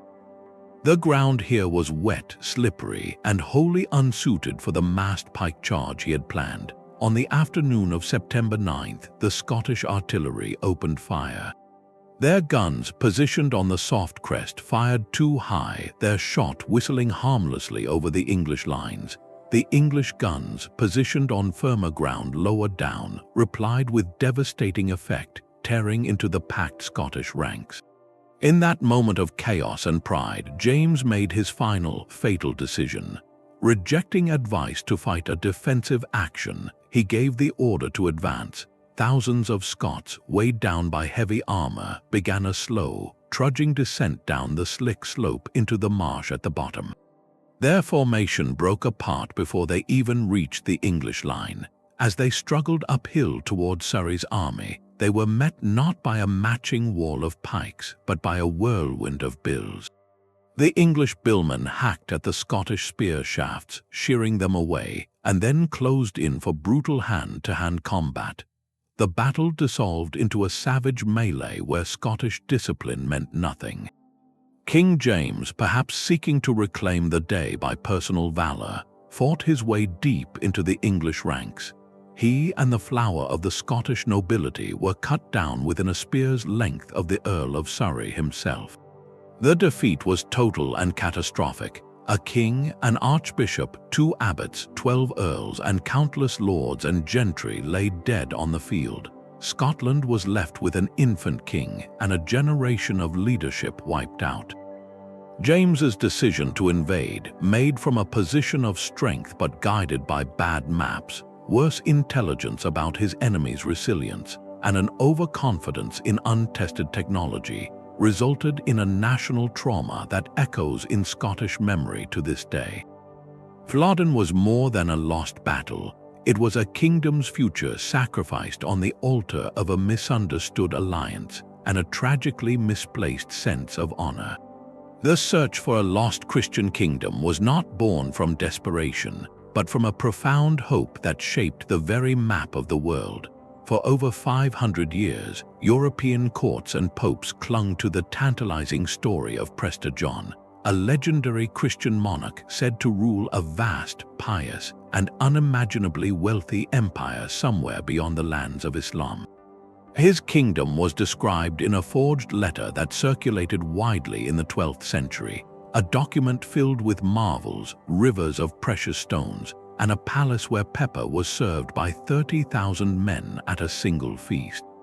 But more than its wonders, the legend held a powerful strategic promise. Here was a potential ally, a Christian king of immense power in the rear of the Muslim world, who could, in theory, crush Islam in a great pincer movement with the armies of Europe.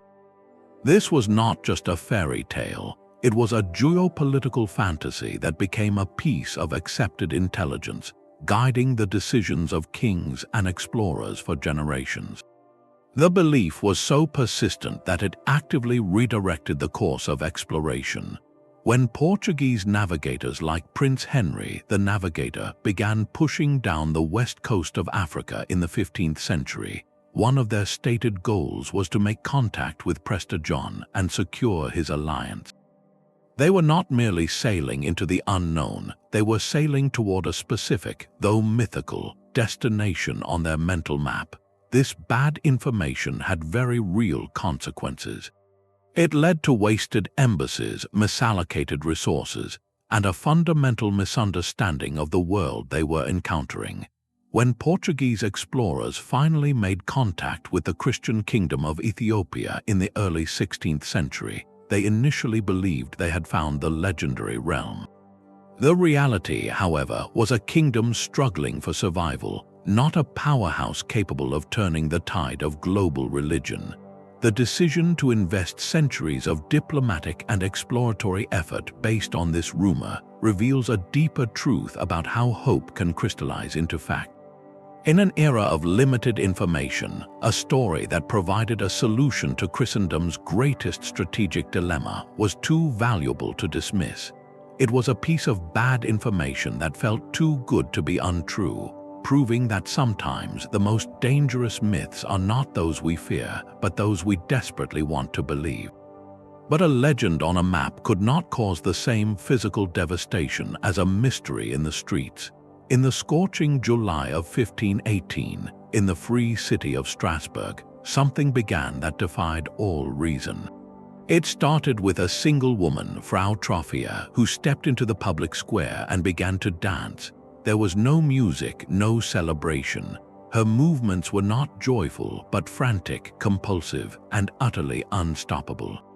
She danced until her feet bled, until she collapsed from exhaustion, only to rise and begin again. Within days, dozens had joined her. Within a month, the number had swelled to hundreds, a writhing, agonized mass of people caught in a relentless, involuntary rhythm. This was the dancing plague, and the decisions made by the city council in response would become a textbook case of acting on the worst possible information. Confronted with this terrifying spectacle, the authorities had to make sense of the senseless. The medieval mind viewed the world through a lens of divine cause and effect. Illness, disaster, and strange behavior were not random, they were messages or punishments. The council's initial diagnosis, therefore, was not medical but moral. They looked at the suffering dancers and saw not victims of a psychological or physiological phenomenon, but willful sinners. The prevailing theory was that these people were either possessed by demonic forces or, more commonly, suffering from a condition called Saint Vitus's dance, believed to be a curse brought on by the saint's wrath for some transgression. Their decision was rooted in this fundamental misunderstanding.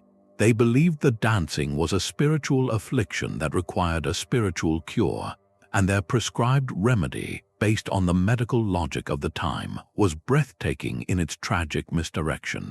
If the dance was a curse or a possession, the thinking went, perhaps the way to break it was not to suppress it, but to lean into it completely. The theory, endorsed by local physicians, suggested that the dancers needed to dance the fever out of their systems. They must be allowed to dance day and night until the spell was broken. Acting on this disastrous advice, the city council made a series of fateful choices.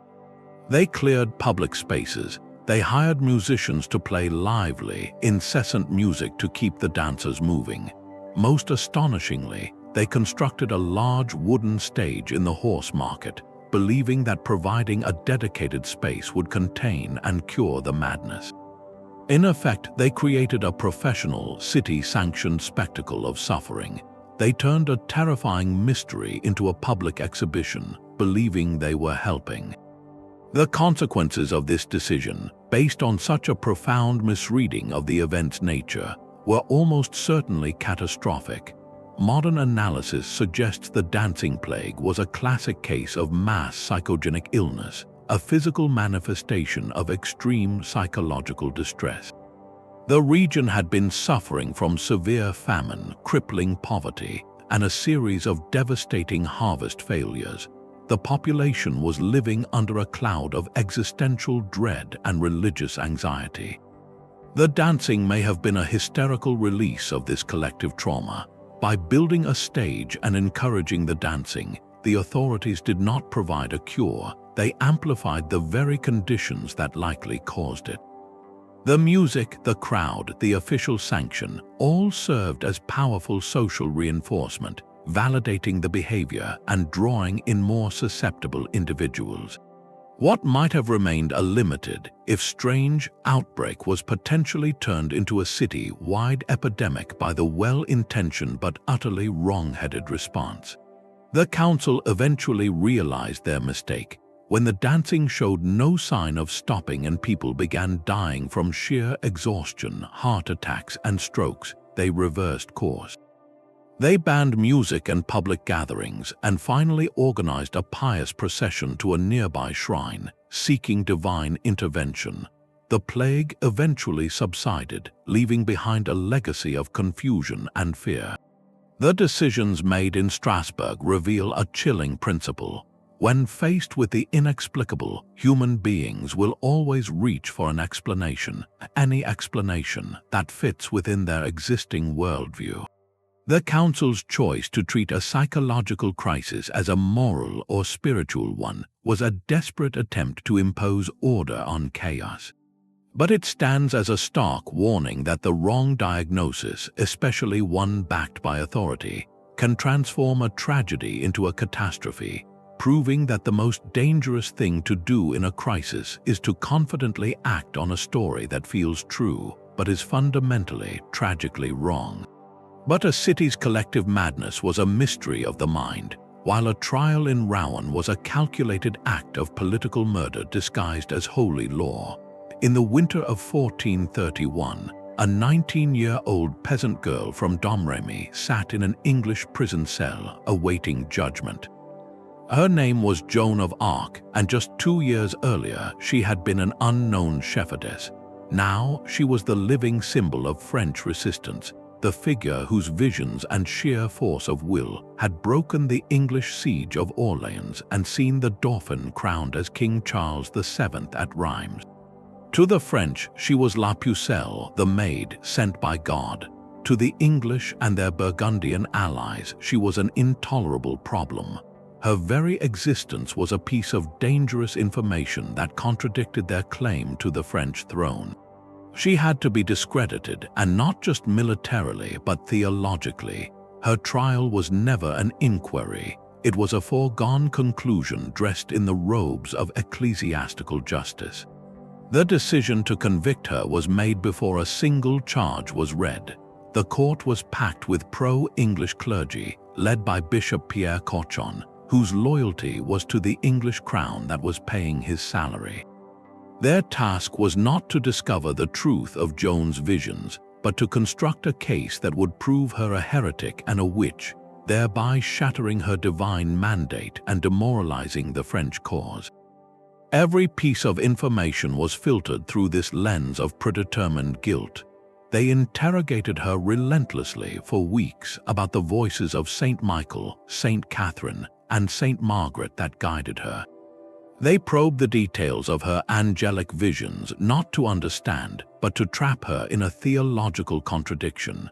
When she spoke with a peasant's directness and a stunning clarity, saying she would rather be torn apart by horses than deny what she knew to be true, they twisted her words. They framed her certainty as the sin of pride, her obedience to her voices as disobedience to the church militant on earth. The most potent charge, and the one that reveals the bad faith at the trial's heart, was that of cross-dressing. Joan wore male attire, a practical choice for a soldier living among men in camp and on campaign, and one she said her voices had instructed her to adopt for protection. To the judges, this was not practicality. It was an abomination, a violation of divine law as stated in the book of Deuteronomy. They used it as tangible, visible proof of her heresy and her rejection of natural order. The information they gathered was not evidence, it was ammunition. They coerced a statement of abjuration from a terrified, illiterate Joan after showing her the pyre, making her mark a document renouncing her voices and agreeing to wear women's clothes. When, days later, she resumed male attire in her cell, whether out of necessity because her dress was taken or because her voices condemned her for denying them, the court pounced. This relapse into error was the final piece they needed. They declared her a relapsed heretic, a fate that required her to be handed over to the secular authorities for punishment. On May 30th, 1431, they led her to the old marketplace in Rouen and burned her alive. The verdict relied entirely on bad faith information, a deliberate misinterpretation of faith, gender, and divine inspiration to serve a political end. They decided she was guilty, and then they manufactured the proof, but the story does not end with the smoke over Rouen. The information they tried so hard to destroy only grew more powerful in her passing. A quarter century later, a new trial, ordered by a now secure King Charles VII who owed her his throne, re-examined the evidence. This time, the information was reviewed without the pressure of an occupying army. Witnesses from her childhood, soldiers who fought with her, and theologians who had no stake in the English cause were heard. The Second Court found the first trial to be corrupt, its procedures violated, its verdict null and void. In 1920, she was canonized as a saint. The initial decision to execute Joan, built on manipulated theology and coerced statements, stands as one of history's starkest lessons in how the powerful can use the veneer of law and doctrine to transform truth into heresy and a messenger of hope into a pile of ashes. It shows that the most dangerous trials are not those that seek justice, but those that seek a specific outcome, where the verdict is written first and the evidence is merely gathered to fit the story you have already decided to tell. The ashes of Rouen had settled, but a different kind of fire was coming from the sea. On a quiet morning in the year 793, the monks of the holy island of Lindisfarne went about their sacred routines. This remote monastery off England's northeast coast was a beacon of learning and piety, a storehouse of illuminated gospels and precious relics, secure in its isolation behind the waves. Its only defenses were prayer and the mercy of God. But on that day, mercy arrived in a shape they had no name for. Dragon-prowed ships emerged from the mist, sliding onto the beach with a silence more terrifying than any war cry. The men who leapt from them fought with a ferocity and speed that defied the monks' understanding of warfare. This was not a rival kingdom's army marching under banners they could recognize. This was something entirely new. The raid on Lindisfarne was a spectacular success for the Vikings, but for the Northumbrian defenders, it was a perfect storm of ignorance, a catastrophic intelligence failure where the lack of information was itself the deciding factor. The local rulers and the monastic community had no framework to process what was happening. Their world was one of land-based kingdoms, familiar rivalries, and set-piece battles. Their intelligence networks, such as they were, stretched inland, not out across the treacherous North Sea. They had no spies in the fjords of Norway or Denmark. They possessed no accurate reports about shipbuilding techniques that allowed for long open water voyages, or about the Norse culture of seasonal raiding. The very concept of a warrior who was also a master sailor, who could use the sea as a highway to strike anywhere, was beyond their strategic imagination. When lookouts first spotted the strange sails, the information they lacked was more critical than what they saw. They did not know the intent was pure, swift plunder. They did not understand the tactical doctrine of hit and run, where the goal was not to conquer land but to seize wealth and captives before any organized defense could form.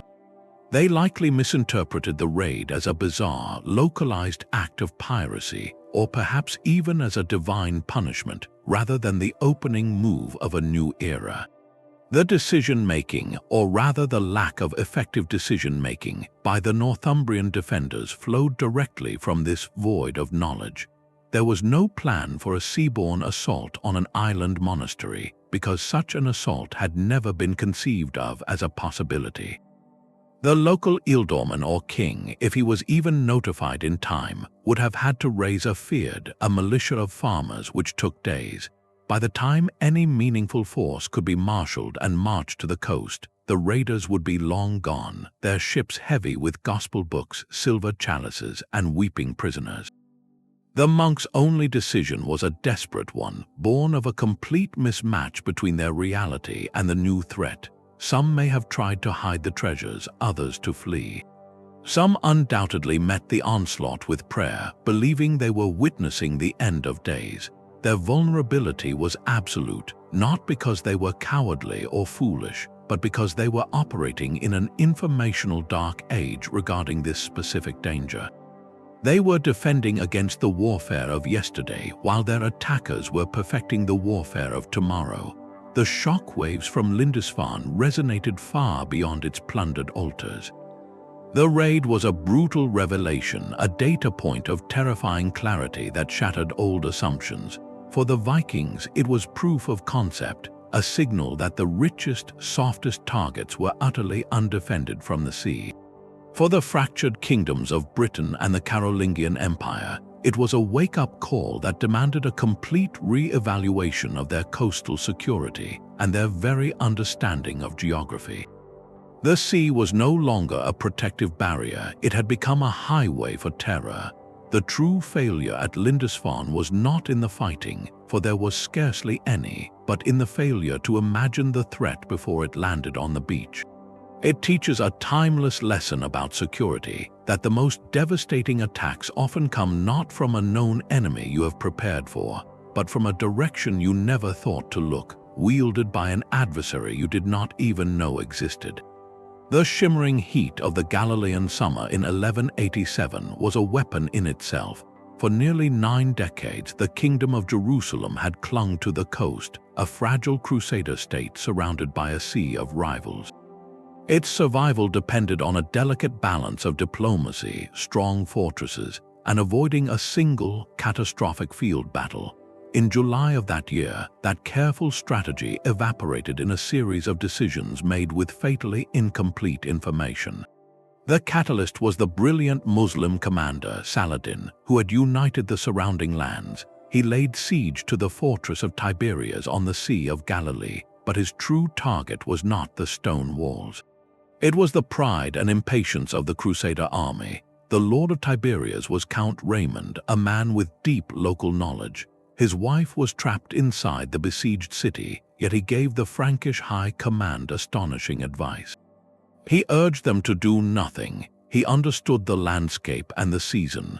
He argued that Saladin's strength was in his mobility, and that the arid plateau between the Crusader mustering point at Saphuria and Tiberias was a death trap in high summer.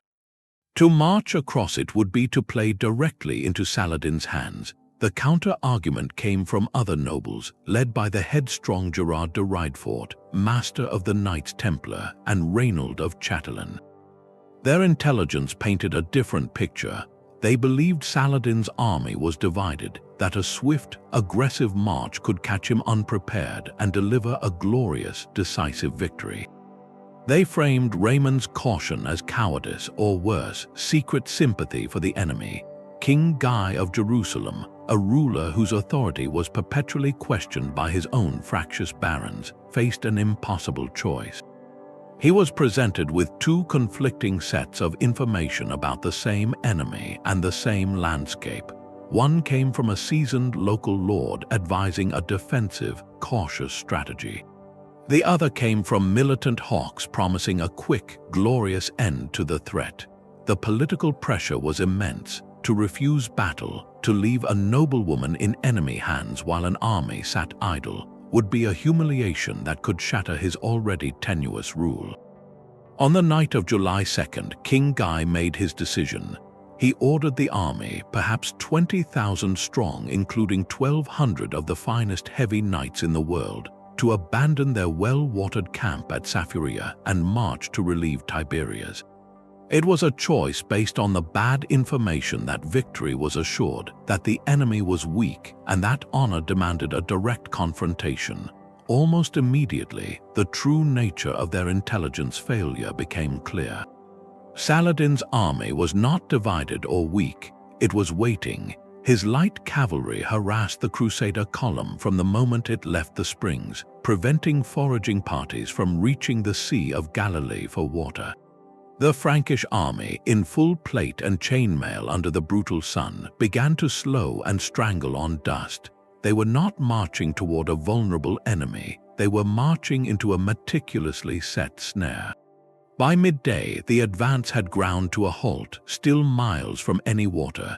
The army camped for a night of torment on a waterless plateau, surrounded by Saladin's forces who controlled the nearby springs. Men and horses suffered terribly. Morale and discipline, already strained by the rivalries that had led to the march, began to fracture. The next morning, desperate and half-mad with thirst, the Crusader army made a final, agonizing push toward the distant blue shimmer of Lake Tiberias. They never reached it. Saladin's army blocked the way, lighting fires in the dry brush to fill the air with choking smoke.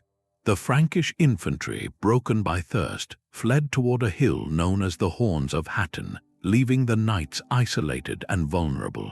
The final blow was not just military but spiritual.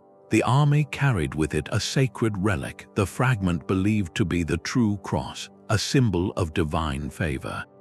As the battle turned to slaughter, the relic fell into Muslim hands. Its loss was a psychological earthquake for the Crusader world.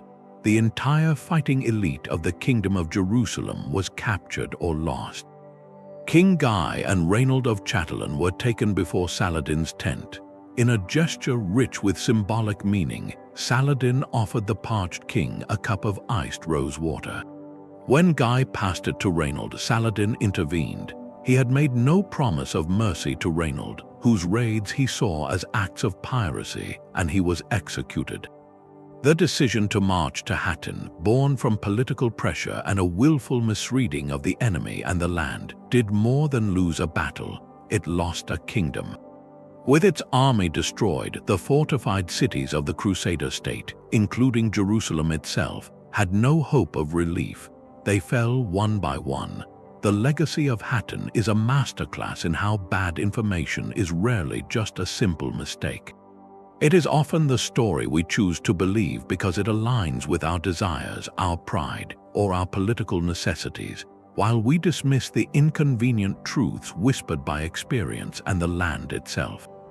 Even the sacred act of choosing a pope could fracture under the weight of rumor and fear. In 1378, the papacy had returned to Rome after decades of exile in Avignon, a move meant to restore its ancient prestige. The cardinals gathered in the Vatican to elect a new leader, and their choice seemed a safe one, a compromise candidate. They selected the Archbishop of Bari, a man known for his piety and administrative skill, who took the name Pope Urban VI. The decision appeared sound, a return to normalcy, but within months the atmosphere curdled. Urban, perhaps feeling the immense pressure of reforming a corrupt and entrenched Roman curia, began to act in ways that shocked the cardinals. He publicly denounced their luxurious lifestyles, their greed, and their nepotism with a ferocity that felt like a betrayal. Whispers began to circulate through the palaces and cloisters of Rome. The cardinals, many of them French and accustomed to the more courtly atmosphere of Avignon, exchanged alarmed stories. They spoke of Urban's erratic behavior, his furious outbursts, his seeming paranoia. A new piece of information took hold, one that would justify an unprecedented reversal. They began to suggest that Urban was unstable, perhaps even mentally unfit for the throne of St. Peter. They claimed that their original vote had been coerced, made under duress from the Roman mob that had gathered outside the conclave demanding a Roman, or at least an Italian, pope. Whether this intimidation was real or exaggerated after the fact became irrelevant. It became the story they told themselves. Acting on this growing belief, this collective reassessment of their own decision, a majority of the cardinals made a stunning declaration. They asserted that the election of Urban was invalid, conducted under fear, and therefore not reflecting the free will of the Holy Spirit. Having declared the papal throne vacant, they proceeded to elect a new pope, a Frenchman who took the name Clement VII, and promptly returned the papacy to Avignon. The result was not a solved problem, but a catastrophic schism. For the next 39 years, Latin Christendom was divided in two, each realm forced to choose which pope to obey based on political allegiance rather than spiritual truth. France, Scotland, and Spain backed Clement in Avignon. England, the German states, and much of Italy remained with Urban in Rome. The faithful were left in a state of profound confusion, unsure who was the true vicar of Christ. Kings manipulated the schism for their own ends, playing the rival popes against each other. The entire spiritual authority of the Western Church was undermined, not by external heresy, but by an internal decision made in a haze of conflicting reports, personal offense, and retrospective fear. The cardinals, in trying to correct what they saw as a terrible mistake, acted on information filtered through their own privilege and panic. They replaced one crisis of leadership with a far greater crisis of faith, proving that even in the most solemn of chambers, the human instinct to find a scapegoat and rewrite a bad decision can unravel the very fabric of an institution. Stone and earth can form a barrier, but they cannot stop an idea. For over 2 millennia, the Great Wall of China snaked across mountains and deserts, a monumental declaration of separation. It stands today as a wonder of human ambition, yet its long history is also a chronicle of a recurring strategic gamble. Dynasty after dynasty, from the Qin to the Ming, made the same colossal decision to invest staggering amounts of treasure, time, and lives into piling stone upon stone. This choice was rooted in a specific, and sometimes flawed, understanding of the world beyond their borders.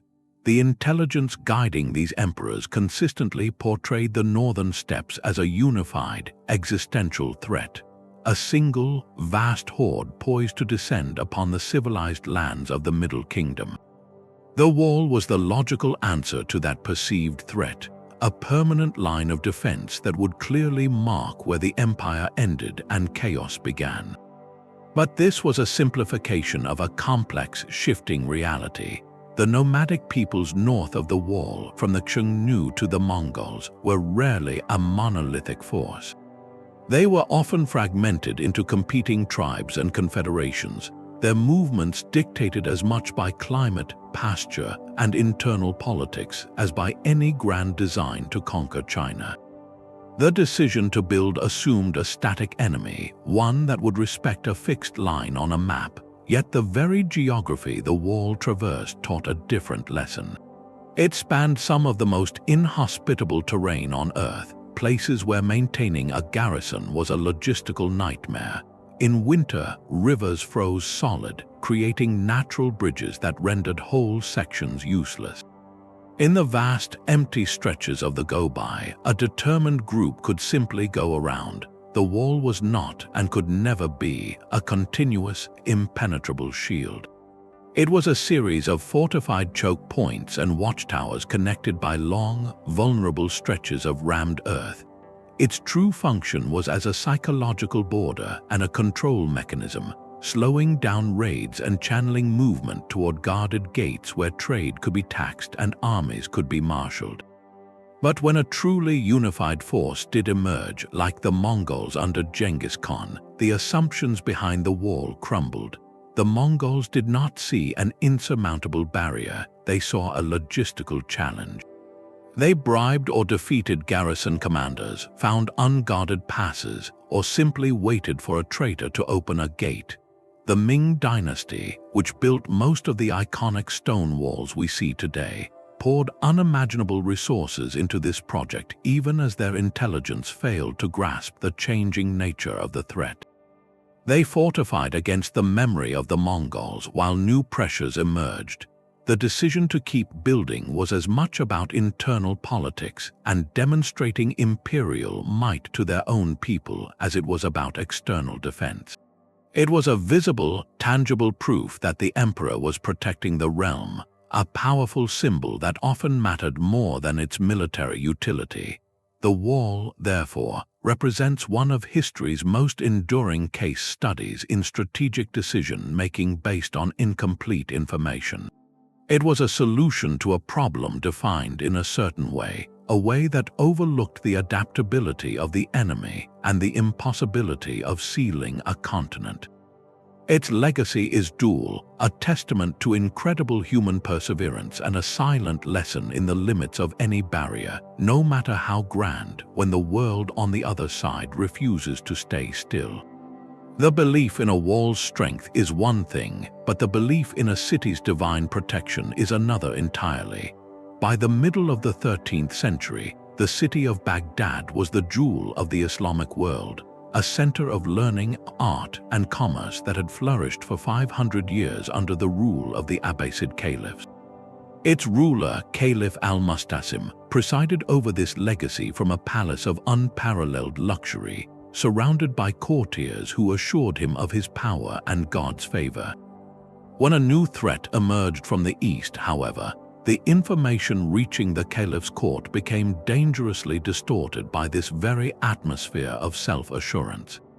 The threat was the Mongol army of Hulagu Khan, grandson of Genghis, marching west with a force of staggering size, perhaps over 100,000 men, including specialized Chinese engineers and their advanced siege engines. Hulagu sent a clear message to Baghdad demanding submission. The caliph faced a choice: surrender and swear allegiance or defy the invaders. His decision to defy Hulagu was not made in a vacuum. It was built on three pillars of profoundly bad information.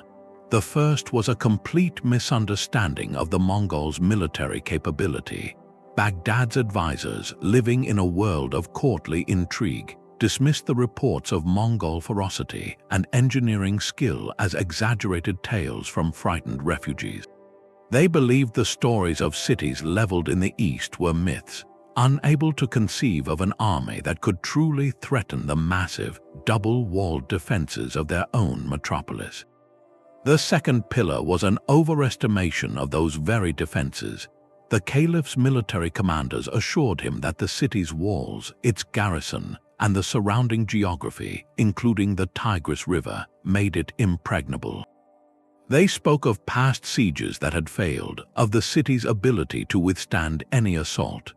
This confidence was a relic of an older style of warfare, one that had not yet faced the coordinated, technologically advanced siege tactics of the Mongols. The third, and perhaps most fatal, piece of information was spiritual. The caliph, as the commander of the faithful, was told by religious scholars that God would never allow the capital of the Abbasid Caliphate, the heart of Sunni Islam, to fall to pagan invaders. They believed divine intervention would scatter the Mongols, or that internal discord would break their army. It was a comforting story, one that transformed strategic calculation into an article of faith. Acting on this triad of flawed intelligence, Caliph al-Mustasim sent a defiant, even haughty, reply to Hulagu Khan. He warned the Mongol leader of the wrath of God and the strength of the Muslim world that would rise against him. It was a gamble of breathtaking overconfidence. Hulagu's response was immediate and methodical. He laid siege to Baghdad in January 1258, and the reality of the caliph's misinformation became horrifically clear within days. The Mongol engineers, experts in warfare from China to Persia, did not merely attack the walls, they mastered the terrain. They built pontoon bridges to cross the Tigris, completely encircling the city and cutting off any hope of relief or escape. They assembled massive catapults, some capable of hurling projectiles the size of small houses, which began to systematically demolish the city's famed towers and battlements. The defenders, expecting a traditional assault they could repel from the ramparts, were utterly unprepared for this relentless, industrialized demolition. The walls, believed to be unbreachable, crumbled. After less than 2 weeks, the city's defenses collapsed. The Caliph, realizing his terrible miscalculation, attempted to surrender, but it was far too late. The sack of Baghdad that followed is remembered as one of the most catastrophic single events of the medieval era. The scale of the loss is difficult to comprehend. Contemporary accounts speak of streets flowing with ink from the destroyed House of Wisdom, the great library that held countless ancient manuscripts from Greece, Persia, and India. The number of lives lost remains a subject of historical debate, but the consensus is that it was a staggering tragedy that reshaped the region forever. The Caliph himself was executed, and with him the political authority of the Abbasid line was shattered. The decision to defy Hulagu, rooted in bad information about military reality, defensive strength, and divine guarantee, did not just lose a battle. It erased a world. The intellectual and cultural heart of a civilization was extinguished, its accumulated knowledge scattered to the winds. It stands as the ultimate lesson in the cost of arrogance, of believing your own myth so completely that you become blind to the new, terrible reality gathering outside your gates. From the ashes of Baghdad to the muddy fields of Hastings, a single thread connects these 25 moments. It is not simply a story of human error, but a recurring pattern of how power operates in the dark. Over and over, we see leaders, from kings to caliphs, making world-altering choices based on intelligence that was incomplete, misinterpreted, or deliberately fabricated. The true cost was never just a lost battle or a fallen city. It was the shape of the world that followed. These patterns are not relics. They are blueprints of a timeless human vulnerability. The first is the pattern of overconfidence, the belief that your own strength or divine favor makes accurate information unnecessary. The French knights at Agincourt and the defenders of Baghdad both fell because they believed in their own invincibility more than they believed the evidence before their eyes. Then there is the fog of cultural misunderstanding, where entire societies fail to comprehend the motives or capabilities of an outsider. The children who marched on the Holy Land and the monks of Lindisfarne shared a common fate, victims of a world they could not map with the knowledge they possessed. Perhaps most chilling is the pattern of deliberate deception, where bad information is not a mistake but a weapon. King Philip IV did not discover the Templars were heretics. He manufactured the story because he needed their gold. The trial of Joan of Arc was not a search for truth, but a meticulous construction of heresy to serve a political end. In these cases, the lie itself becomes the most powerful actor on the historical stage. And finally, there is the simple, tragic fog of war, where in the chaos and noise, a misunderstood order or a missed signal sends hundreds to their doom, as it did in the Valley of Death at Balaclava. What unites all these patterns is a failure of the most basic, yet most difficult human practice, the verification of intelligence and the questioning of our own assumptions. History is often presented as the story of great forces and inevitable trends, but as these 25 decisions reveal, it is also the story of whispers in a king's ear, a rumor in a crowded square, a map with blank spaces filled in by hope or fear. The quality of information, then, is not a minor detail, it is the decisive factor. It is the difference between a throne secured and a kingdom lost, between a lasting peace and a generations-long war. So what is the lesson for us here in our own complex world?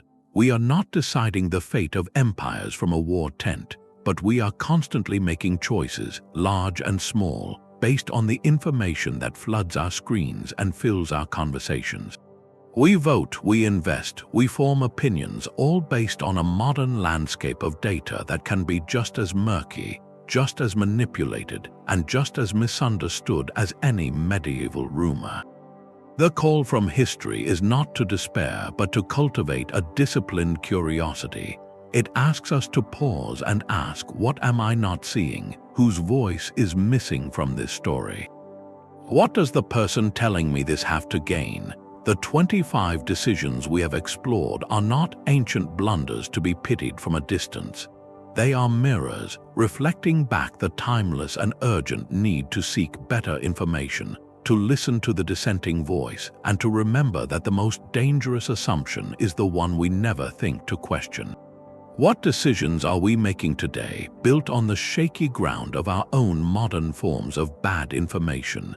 The answer to that question may well write the history of tomorrow.